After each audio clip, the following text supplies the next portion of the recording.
Hi, in case you don't know me, and I say that because I'm going to upload this video to YouTube too. I know I'm recording it on my personal Facebook page, but there will be some people that don't know me on YouTube, and hopefully they find it. So, in case you don't know me, my name is Melanie Campbell. I'm a homeschool mom, and I have been homeschooling for 8.5 years. My passion and something that I really love to do is help people that want to homeschool their children get started homeschooling and just give them some encouragement to do so.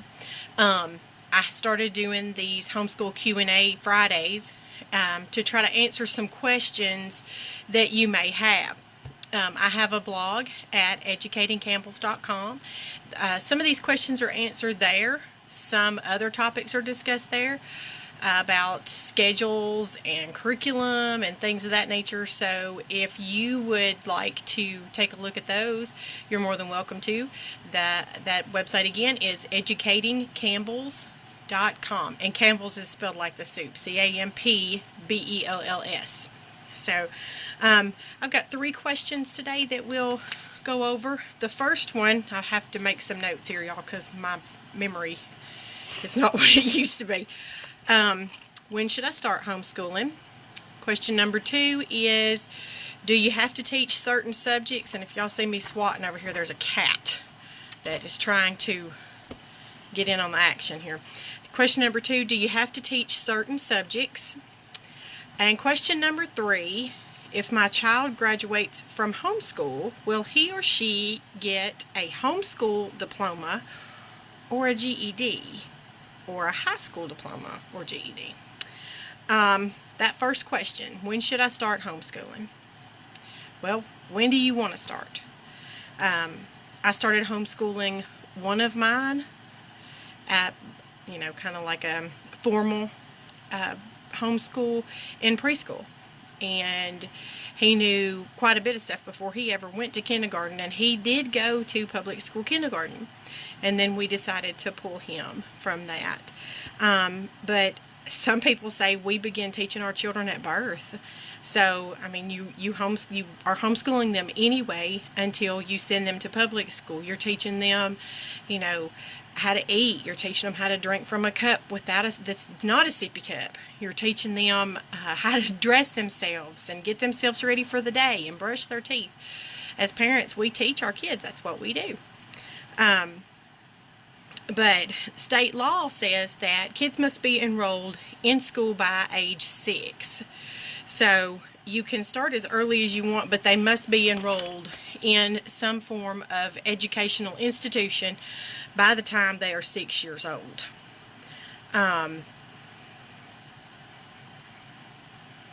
If you choose to homeschool that early or start at age 5, we've done that before, you don't have to, what am I trying to say? You don't have to do it formally. There are different curriculums that you can use if you feel better about that, but one of those is called 5 in a Row, and we've used that, and it's a literature-based homeschool curriculum, so we really like that one. And they learn different things in the process of reading these stories, because they're little kids' stories. And they do have like a first level, second level, and third level. We really liked those. My little ones do. Second question, do you have to teach certain subjects? No and yes. Before high school, you can choose what subjects that you want to teach. And core subjects can be incorporated into different forms of learning. But like the 5 in a Row that I just talked about, you could, math is incorporated in some of those stories that they're reading, and language arts, of course, and there's a fly in here. There's math, there's language arts, there's art, there's history, there's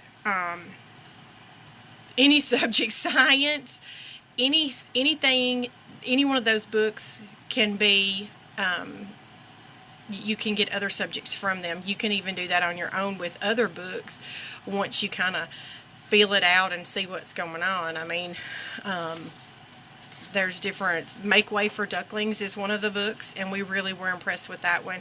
And we counted the little ducklings all through the book. And we talked about how, you're supposed to be careful crossing the road, and, stay with your mama and stuff like that. Those are things that they learn.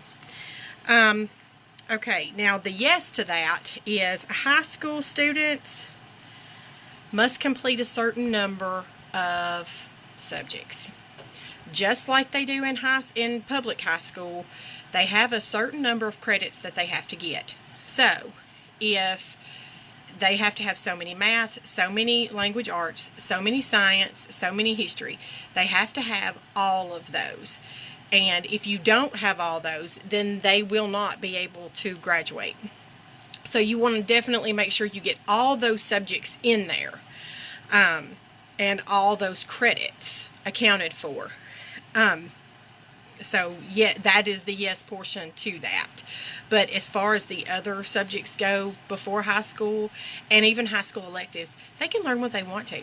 You can teach them what you want to teach them. And there are so many different opportunities to find curriculum that, maybe is associated with their interests, that the possibilities are pretty much endless at this point, especially since there are so many people starting to homeschool. There are a lot of homeschool companies that are opening up, and they're coming up with new subjects to teach these kids that want to learn things like robotics and marine biology and things like that. So, question number 3.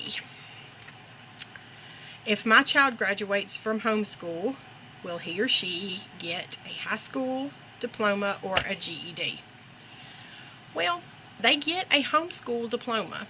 A homeschool diploma is a high school diploma from your homeschool, your church-related umbrella school, or they will get a diploma from your school district. They may or may not, if you're with your school district, you're homeschooling under your school district, they may or may not get to walk across the stage at your local high school, but they will get the diploma. It is an official high school diploma. It is not a GED. Now, just like with public school, if your child drops out of homeschool or just refuses to do the work and they would rather go on and get their GED, they're more than welcome to do that, but they will not get a high school diploma. It will be a GED diploma, and then they'll still be able to gain employment and things like that. But in the state of Tennessee, I think there's different ways that they go about that with your driver's license, so that would be something to definitely check into. Just a second, I'm going to make sure I didn't miss any points here. But that is one of the biggest misconceptions that I have ever heard, is that if your kid is homeschooled, that they have to get a GED. That's not true. That's poppycock. It was just, it kind of irritated me. And several years ago when my oldest daughter graduated from homeschool, I posted a picture of her diploma online just because there were several people who had approached me and, well, she's not really going to get a diploma. It's going to be a GED. No, it was not. It was a real diploma, and she worked hard for it, and we complied with the state of Tennessee to get all of her required credits so that she could have that. So, anyway, I do these Q&A sessions every Friday around 3 o'clock. Sometimes I'm late, like I am today. Most of the time I'm late, might as well not lie. But if you have any homeschool questions that you would like to have answered, feel free to leave them in the comments of this video. You can private message me those questions. If you'd rather remain anonymous, we can do that, and I won't mention your name. If you'd rather me not even ask the question on these live chats, then that's fine. I won't do that. But if you have questions, I want to help you, and I'd really like to help get you started homeschooling if that's what you want to do. I have written an ebook. It's called Homeschooling in 8 Steps, and it is a guide so that you don't miss anything if you want to start homeschooling. And there's a workbook to go along with that. The ebook is free. The workbook that goes along with it. It's going to cost you $5. There's some useful information in the workbook and some resources that you can use to kind of help keep everything straight. Every year a lot of people ask me about starting homeschool and ask me lots of questions, and I feel like I'm just kind of throwing information at them and just giving them too much at one time. They're not able to process it all. So if you put it in a book and you can read it, a step-by-step process and take those actions on those steps, then it makes it a little bit easier. So that's why I've done that. I will list my website in the comments, and you can go to the website and take a look at that free ebook and sign up for it on the website. And like I said, if you have any questions, you can private message me those. You can leave them here. I will be doing this every Friday in July at 3 p.m. or approximately 3 p.m. And if you have any questions, feel free